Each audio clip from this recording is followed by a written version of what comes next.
ಚಾನಲ್ಗೆ ಸ್ವಾಗತ. ಇಂದಿನ ವಿಡಿಯೋದಲ್ಲಿ ಹೊಯ್ಸಳ ಸಾಮ್ರಾಜ್ಯದ ಮಾಹಿತಿಯನ್ನು ಸಂಕ್ಷಿಪ್ತವಾಗಿ ತಿಳಿಯೋಣ ಬನ್ನಿ. ಹೊಯ್ಸಳ ಸಾಮ್ರಾಜ್ಯವು ಕ್ರಿಸ್ತಶಕ 985ರಿಂದ 1346ರವರೆಗೆ ಆಳ್ವಿಕೆಯನ್ನು ಮಾಡುತ್ತದೆ. ಹೊಯ್ಸಳ ಸಾಮ್ರಾಜ್ಯದ ಸ್ಥಾಪಕ ಯಾರೆಂದರೆ ಸಳನಾಗಿರ್ತಾನೆ.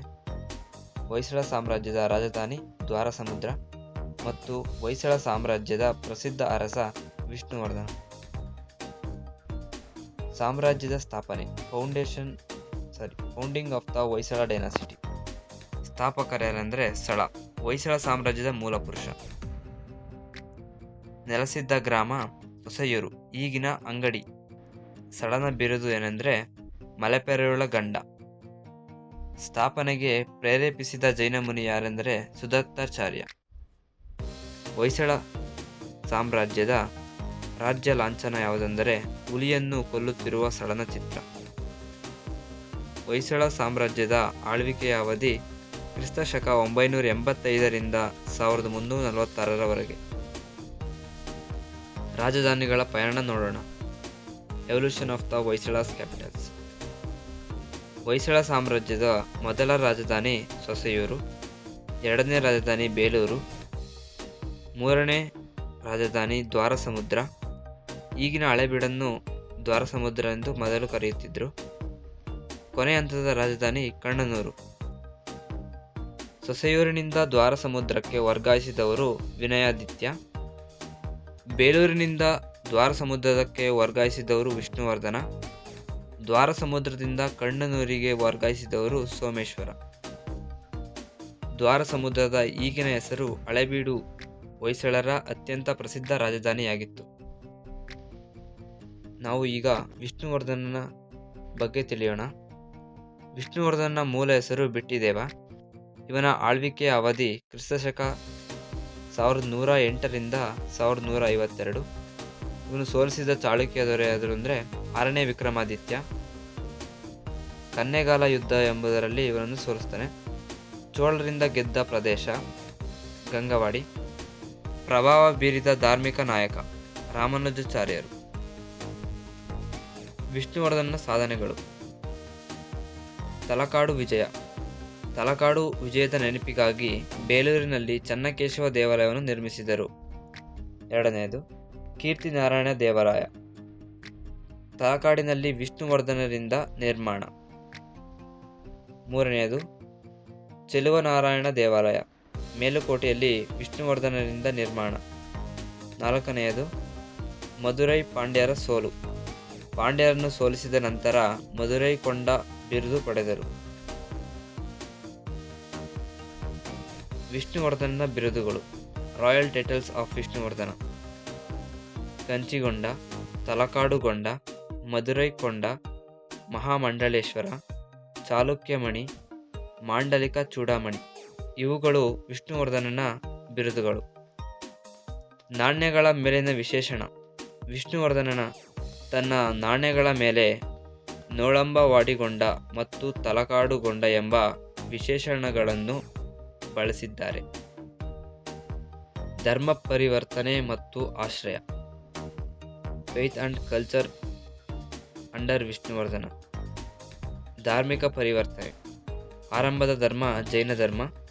ಸ್ವೀಕರಿಸಿದ ಧರ್ಮ ಯಾವುದು ಅಂದರೆ ವೈಷ್ಣವ ಧರ್ಮ, ರಾಮಾನುಜಾಚಾರ್ಯರ ಪ್ರಭಾವದಿಂದ. ಮೇಲುಕೋಟೆ ಮಠ, ರಾಮಾನುಜಾಚಾರ್ಯರು ನಿರ್ಮಿಸಿಕೊಟ್ಟ ಯತಿರಾಜ ಮಠ. ಹೊಯ್ಸಳರ ಕಾಲದ ಪ್ರಬಲ ಧರ್ಮ ಜೈನ ಧರ್ಮ. ಕಲಾ ಆಶ್ರಯ.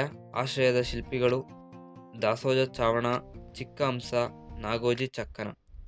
ಚಿತ್ರ ಕಲಾಕಾರ ಚರಗಟ್ಟೆ. ರಾಣಿ ಶಾಂತಲೆ ನೃತ್ಯ ಶಾರದೆ ಮತ್ತು ನಾಟ್ಯ ರಾಣಿ ಎಂಬ ಬಿರುದು ಪಡೆದ ಪ್ರಸಿದ್ಧ ನೃತ್ಯಗಾರ್ತಿ. ಎರಡನೇ ಬಲ್ಲಾಳ. ಹೊಯ್ಸಳ ಸಾಮ್ರಾಜ್ಯದ ಎರಡನೇ ಪ್ರಮುಖ ರಾಜ. ಎರಡನೇ ಬಲ್ಲಾಳ ದೇವನಿಗೆ ಇದ್ದ ಬಿರುದುಗಳು ಕಂಡಬೇರುಂಡ, ಗಿರಿದುರ್ಗ ಮಲ್ಲ, ಶನಿವಾರ ಸಿದ್ಧಿ ಹಾಗೂ ದಕ್ಷಿಣ ಚಕ್ರವರ್ತಿ. ಈ ಬಿರುದನ್ನು ಹೊಂದಿದ್ದ ಹೊಯ್ಸಳ ದೊರೆ. ಚೋಳ ರಾಜ್ಯ ಪ್ರತಿಷ್ಠಾನಾಚಾರ್ಯ ಎರಡನೇ ಬಲ್ಲಾಳನಿಗಿದ್ದ ಮತ್ತೊಂದು ಬಿರುದು. ಕವಿ ಚಕ್ರವರ್ತಿ ಜನ್ನ. ಜನ್ನನಿಗೆ ಕವಿ ಚಕ್ರವರ್ತಿ ಎಂಬ ಬಿರುದು ನೀಡಿದ ಅರಸ. ಮೂರನೇ ಬಲ್ಲಾಳ ಮತ್ತು ಸಾಮ್ರಾಜ್ಯದ ಪತನ. ಪಾಂಡ್ಯರ ಸಿಂಹಾಸನ ಕಲಹ.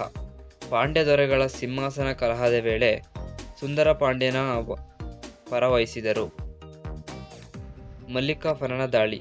ಅಲ್ಲಾವುದ್ದೀನ್ ಖಿಲ್ಜಿಯ ಸೇನಾನಿ ಮಲ್ಲಿಕಾಫರನ ದಾಳಿಯ ಕಾಲದಲ್ಲಿ ಅಧಿಕಾರದಲ್ಲಿದ್ದರು.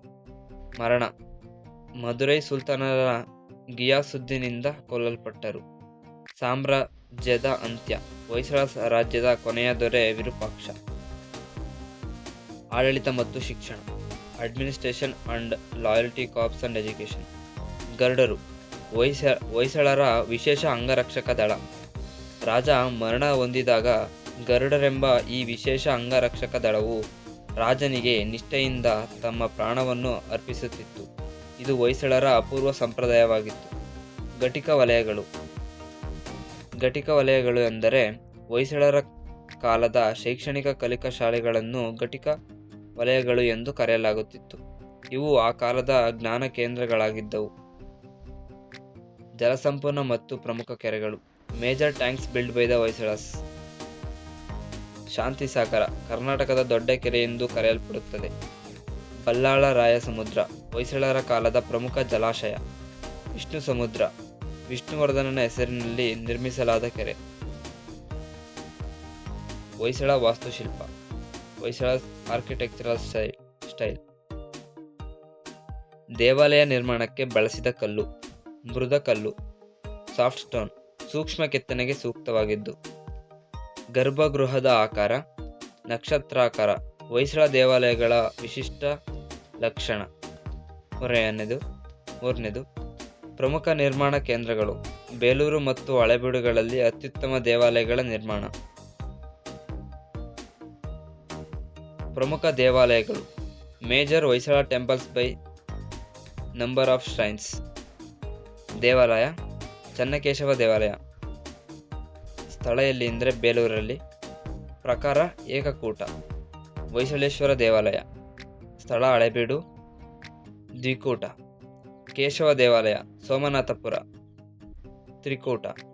ಲಕ್ಷ್ಮೀ ದೇವಾಲಯ ದೊಡ್ಡಗದ್ದವಳ್ಳಿ. ಚತುಷ್ಕೋಟ.